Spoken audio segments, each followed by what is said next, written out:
Hello बच्चों, welcome to our channel physics Patna से। आज के इस वीडियो में हम डिस्कस करने वाले हैं पिछले साल का जो हमारा पेपर था आईसीएसई बोर्ड्स का क्लास 10th का फिजिक्स का 2024 का, उस पेपर का हम सेक्शन ए का क्वेश्चन नंबर 3 डिस्कस करने वाले हैं। इसमें जितने सब पार्ट्स हैं उन सारे सब पार्ट्स का सॉल्यूशन हम इसमें देखने वाले हैं अलॉन्ग विद द कॉन्सेप्ट्स, कैसे टैकल करना है क्वेश्चंस को, है ना। ये आपके लिए बहुत बेनिफिशियल होगा क्योंकि अब फेब में आपका जो आईसीएसई 10th का बोर्ड्स है वो स्टार्ट होने वाला है।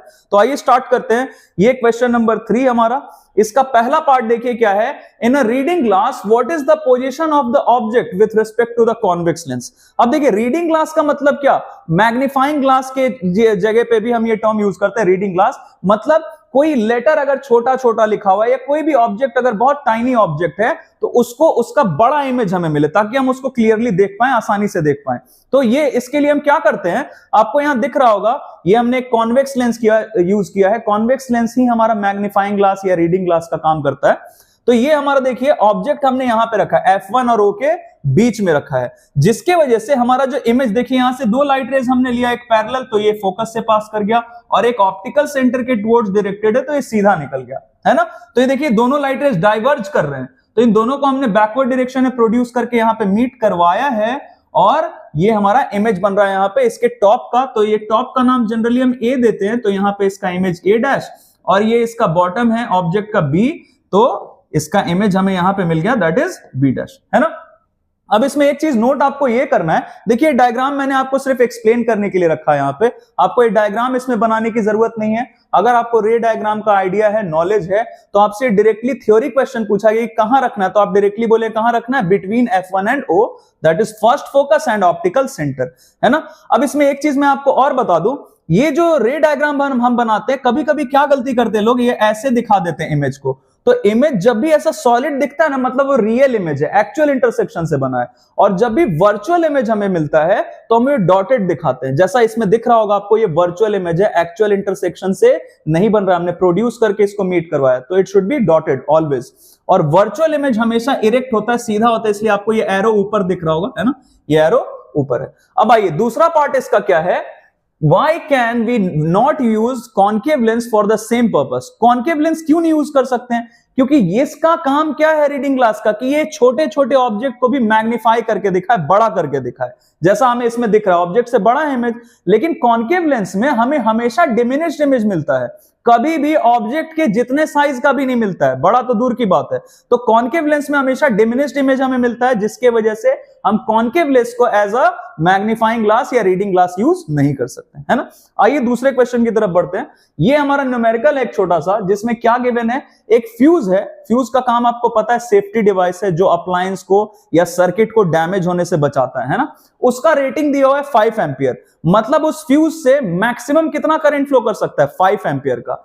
अब इसको कनेक्ट किस में किया, गीजर में, जिस गीजर का पावर रेटिंग आपको दिया गया है, ये देखिए पावर रेटिंग, ये पावर रेटिंग है 1540, क्या है इसका पावर है, इलेक्ट्रिकल पावर है, और V दिया हुआ है इसका 220 वोल्ट, मतलब इसको इतना वोल्टेज कम से कम चाहिए होगा प्रॉपर वर्किंग के लिए, अगर नहीं मिला तो ये प्रॉपरली वर्क नहीं करेगा।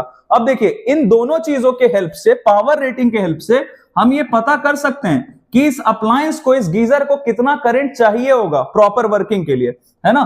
तो यहां से हम I का वैल्यू पता कर सकते हैं P/V के हेल्प से, जहां पे P का वैल्यू दिया है 1540 रख लेते हैं वैल्यू, और V का वैल्यू भी दिया 220 वोल्ट।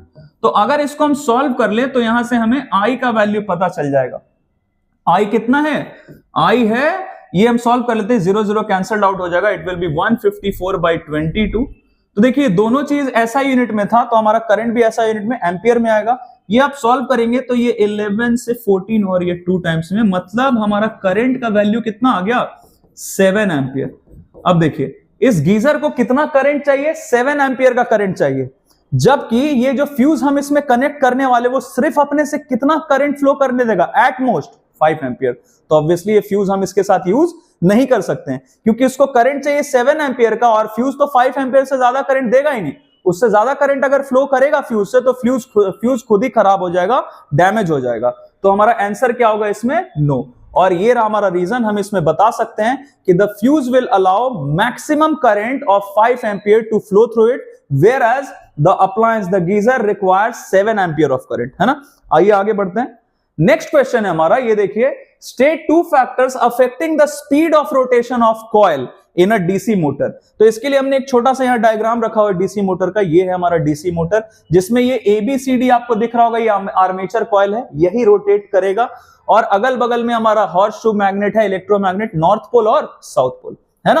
और ये सारा इसका पार्ट्स है। इसके लिए बहुत इलेबोरेटेड वे में मैंने ऑलरेडी डीसी मोटर के वर्किंग के लिए एक वीडियो अपलोड किया हुआ इलेक्ट्रोमैग्नेटिज्म में, आप उसका प्लेलिस्ट खोल के देख सकते हैं सारा चीज, है ना। अब देखिए, डीसी मोटर का काम क्या है, मैग्नेटिक फील्ड हमने दिया है, करंट हम देंगे और ये कॉइल रोटेट करने लगेगा due to the Lorentz force experienced by it.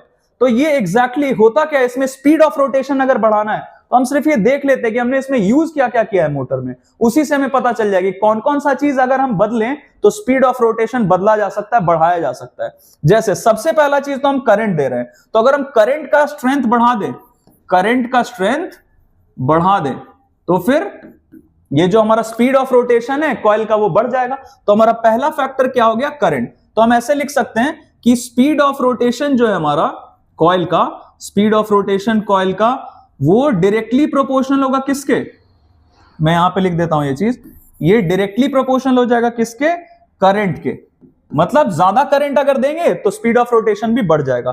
दूसरा चीज हम क्या कर सकते हैं, यहां पे जो हमने मैग्नेट यूज किया है, अगर इस मैग्नेट का स्ट्रेंथ बढ़ा दें तो भी हमारा स्पीड ऑफ रोटेशन बढ़ जाएगा।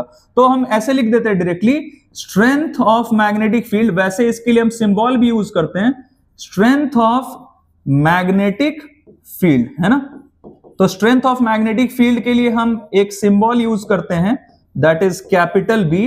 तो आप अगर स्ट्रेंथ ऑफ मैग्नेटिक फील्ड बढ़ा देंगे तो भी स्पीड ऑफ रोटेशन बढ़ जाएगा। सिंपल है बिल्कुल, यहीं से पता चल रहा है कि मैग्नेट यूज किया और करंट का फ्लो करवा रहे हैं। तो अगर हम मैग्नेट का स्ट्रेंथ बढ़ा दे या फिर करंट जो इससे फ्लो करवा रहे हैं वो बढ़ा दे, तो दोनों ही कंडीशंस में हमारा स्पीड ऑफ रोटेशन बढ़ जाएगा। It's quite simple. तो आइए आगे बढ़ते हैं। नेक्स्ट क्वेश्चन हमारा क्या है, how much heat is required to convert 500 gram of ice at 0 degree Celsius to water at 0 degree Celsius. और इसका लेटेंट हीट ऑफ फ्यूजन दिया गया हमारे पास, है ना। वैसे 336 जूल पर ग्राम रहता है, but I will suggest you कि जो भी वैल्यू दिया गया आपके पेपर में आप वही यूज करिए, है ना। खुद से नहीं यूज कर लेना कि 336 होता है वही ले लिया। अब देखिए इसमें क्या गिवन है, हमारे पास आइस है। मैं आपको बिल्कुल सिंपल मेथड बताता हूं, चाहे इसके जगह आइस से वाटर में बोलता या स्टीम तक भी बोलता तो हम सारे जगह यही तरीका अप्लाई कर सकते हैं।